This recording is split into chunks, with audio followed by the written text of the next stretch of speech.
It was the summer of 2025. The monsoon clouds arrived earlier than expected, heavy and relentless. What began as seasonal rains soon turned into a nightmare for millions of Pakistanis.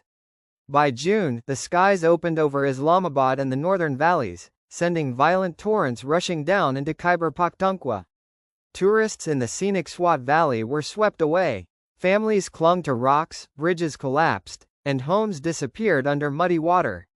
The danger had arrived, but this was only the beginning. By August 26, the numbers told a tragic story: 799 dead, over 1,000 injured, and nearly 30,000 displaced. Relief workers feared the toll was much higher.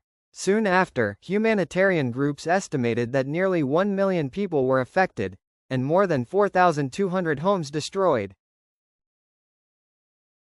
The wrath of Khyber Pakhtunkhwa. In mid-August, the province of Khyber Pakhtunkhwa faced nature's fury like never before.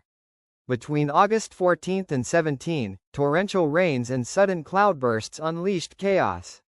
Bunner district became the epicenter. In just days, 158 people lost their lives, forcing authorities to declare a state of emergency. Elsewhere, landslides buried villages, and rescue helicopters battled stormy skies. Tragedy struck when one of these helicopters crashed, killing 5 rescuers. Even those trying to save lives became victims of the flood. The province was drowning, roads were washed away, and communication lines broke down. For many villages, help simply never arrived in time. Punjab. Pakistan's breadbasket underwater. While Khyber Pakhtunkhwa fought flash floods, Punjab was preparing for its own disaster.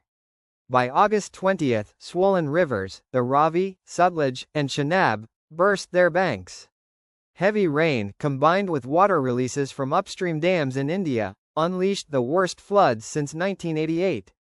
Entire landscapes disappeared, 8,400 villages were submerged. Over 1 million acres of farmland were swallowed by water. More than 5 million residents were affected. Evacuation orders came too late for many.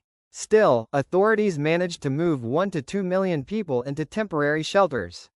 Schools became refugee camps, police stations became hospitals, and boats became lifelines. Yet, not everyone left. Some families refused to abandon livestock, their only source of livelihood, and stayed behind, choosing to risk everything.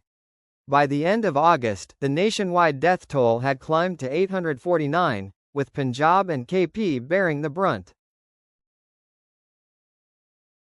Sindh and Karachi. The disaster spreads. The floodwaters did not stop at Punjab. In Sindh, warnings spread as surges from Punjab made their way downstream. Authorities evacuated over 100,000 people from vulnerable riverine belts. In Karachi, Pakistan's largest city, flash floods paralyzed life. Streets turned into rivers, electricity failed, and millions were stranded. Though power was restored later, the damage was done. Why was this flood so deadly? Experts pointed to a deadly mix of climate change, melting glaciers, and deforestation. Monsoons have always been part of life in South Asia, but now they are unpredictable, stronger, and more destructive. Amid the devastation, politics made things worse.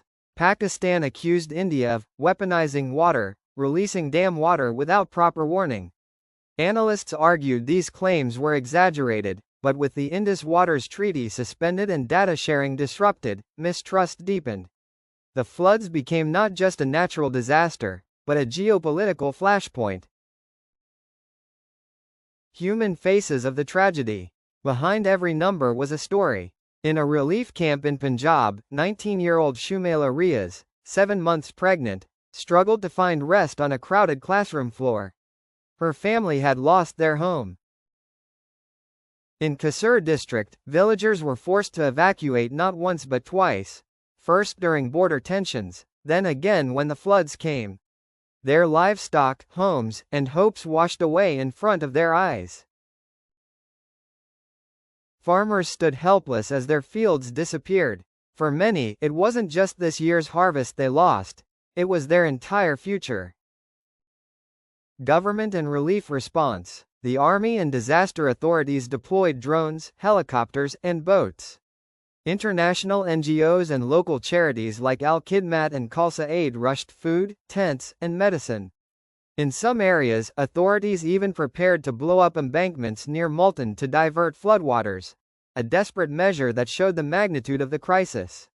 Yet, criticism grew louder. People complained of slow evacuations, poor planning, and lack of infrastructure. Washed-out roads delayed aid, while overcrowded camps pushed people into misery. The aftermath and lessons ahead. As the waters began to recede, the true cost emerged. Punjab's farmlands, the nation's food basket, were devastated, raising fears of food shortages and economic collapse.